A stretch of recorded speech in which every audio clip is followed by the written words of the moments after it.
আমার জন্মই যেন আমৃত্যু পাপ। কি অপরাধ ছিল আমার? আমি একজন শিশু, আমার মতো যেন আর কাউকে জীবন দিতে না হয়। ভালো থাকো বাংলাদেশ।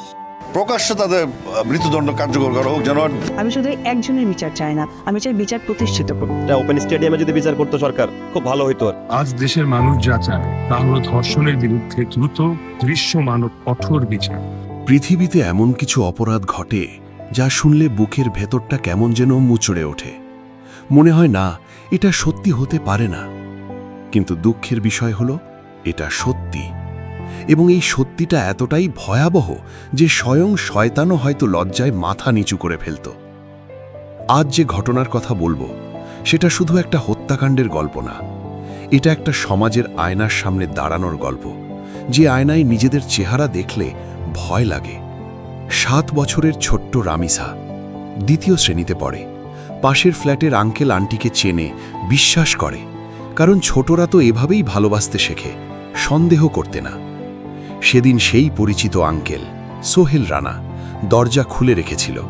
রামিসা পাশ দিয়ে যাচ্ছিল, চকলেটের লোভ দেখিয়ে ডেকে নিল ভেতরে।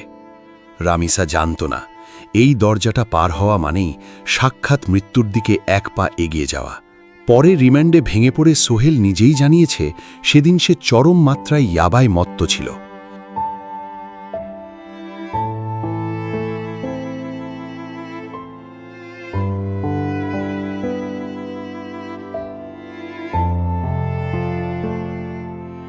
ইয়াবা, এই মাদকটা মানুষের ভেতর থেকে মানুষকেই মেরে ফেলে। বিবেক, মমতা, ভালোমন্দ বোধ সব শেষ করে দেয়। সেই মাদকের ঘোরে ছোট্ট রামিসাকে দেখে তার ভেতরে জেগে ওঠে এক বিকৃত পাশবিক ক্ষুধা। বাথরুমে নিয়ে গিয়ে সেই নিষ্পাপ শিশুর ওপর চালায় তার সমস্ত পাশবিকতা। রামিসা চিৎকার করতে চেয়েছিল, কিন্তু সেই কান্না বাথরুমের 4 দেওয়ালের ভেতরেই গুমড়ে মরেছে, বাইরে পৌঁছয়নি। নির্যাতনের পর মেঝেতে কুঁকড়ে পড়ে থাকা সেই শিশু কাঁদতে কাঁদতে বলেছিল মাত্র একটা কথা, আঙ্কেল, তুমি আমার সাথে যা করেছ আমি সব গিয়ে আব্বু আম্মুকে বলে দেব। এই একটা কথাই যথেষ্ট ছিল। ঘাতকের বুকে ঢুকে গেল ভয়, এলাকার মানুষ জানলে পিটিয়ে মারবে। এই আতঙ্কে সে সিদ্ধান্ত নিল রামিসাকে আর বাঁচিয়ে রাখা যাবে না। বাথরুমের মেঝেতে শুয়ে থাকা সেই ছোট্ট শরীরটার গলায় 2 হাতে সর্বশক্তি দিয়ে চেপে ধরল সোহেল। রামিসা হাত পা ছুঁড়েছিল, শেষবারের মতো বাঁচার চেষ্টা করেছিল, কিন্তু ইয়াবার নেশায় পরিপূর্ণ এক পূর্ণবয়স্ক দানবের সামনে 7 বছরের একটি শিশু কতক্ষণ টিকবে? রামিসা আর নেই। কিন্তু এখানেই শেষ না, বরং এখান থেকেই শুরু হয় এই ঘটনার সবচেয়ে বিভৎস অধ্যায়। ফ্ল্যাটের ভেতরে এলো সোহেলের স্ত্রী স্বপ্না আক্তার। বাথরুমে ঢুকে দেখল একটি 7 বছরের শিশুর নিথর দেহ। একজন নারী হিসাবে, একজন মা হতে চলা মানুষ হিসাবে তার তো উচিত ছিল চিৎকার করে সবাইকে ডাকা, কিন্তু সে তা করেনি। সে করেছে উল্টোটা। স্বামীকে বাঁচাতে স্বপ্না তৈরি করল এক নারকীয় পরিকল্পনা।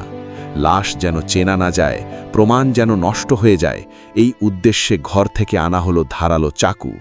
এরপর স্বামী স্ত্রী মিলে রামিসার সেই নিথর দেহের ওপর যা করল তা বাংলার অপরাধের ইতিহাসে বিরল। ধারালো চাকু দিয়ে রামিসার গলা কেটে তার ছোট্ট মাথাটি দেহ থেকে সম্পূর্ণ আলাদা করে ফেলা হলো। প্রমাণ লোপাটের জন্য শিশুটির যৌনাঙ্গ বিভৎসভাবে ক্ষতবিক্ষত করা হলো। 2 ছোট্ট হাত কাঁধের কাছ থেকে আংশিকভাবে বিচ্ছিন্ন করে দেওয়া হলো। তারপর সেই খণ্ডিত দেহটি টেনে এনে লুকিয়ে রাখা হলো শোবার ঘরের খাটের নিচে।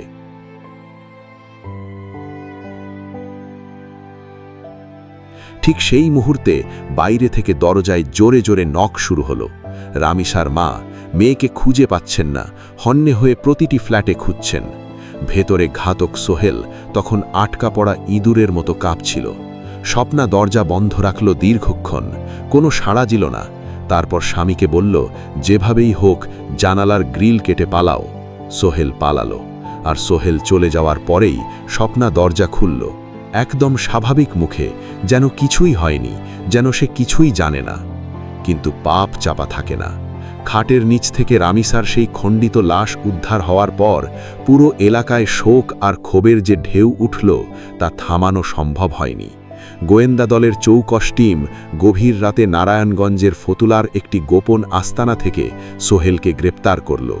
গ্রেপ্তারের সময় তার চোখে মুখে ছিল পালানোর ধূর্ততা, কিন্তু রিমান্ডের 4 দেওয়ালের ভেতরে যখন আইনের আসল রূপ তার সামনে উন্মোচিত হল, তখন এই নরপিশাচের সব দম্ভ এক নিমেষেই চুরমার হয়ে গেল।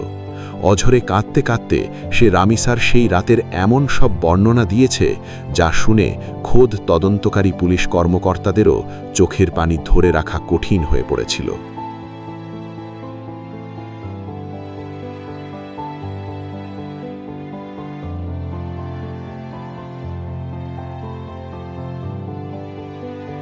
রিমান্ড শেষে যখন সোহেল রানাকে ঢাকার চিফ মেট্রোপলিটন ম্যাজিস্ট্রেট আদালতে হাজির করা হলো, তখন আদালত চত্বরে হাজার হাজার মানুষ ক্ষোভে ফেটে পড়ল।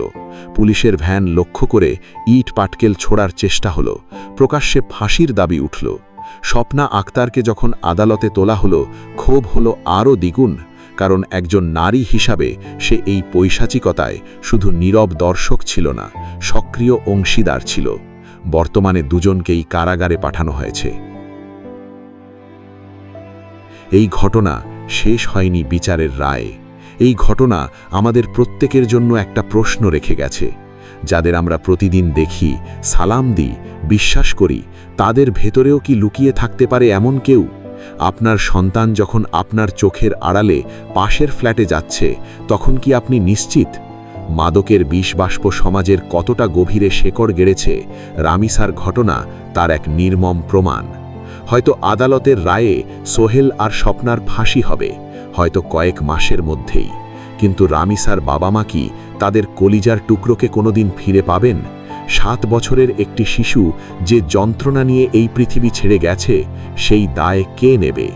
এই ঘটনা আমাদের প্রত্যেক বাবা মার জন্য একটাই বার্তা রেখে গেছে: নিজের সন্তানকে কখনো কারো কাছে একা ছাড়বেন না, তা সে যত কাছের প্রতিবেশীই হোক না কেন। এই সমাজে সন্তানের নিরাপত্তার দায়িত্ব আপনারই। চোখে চোখ রাখুন সব সময়।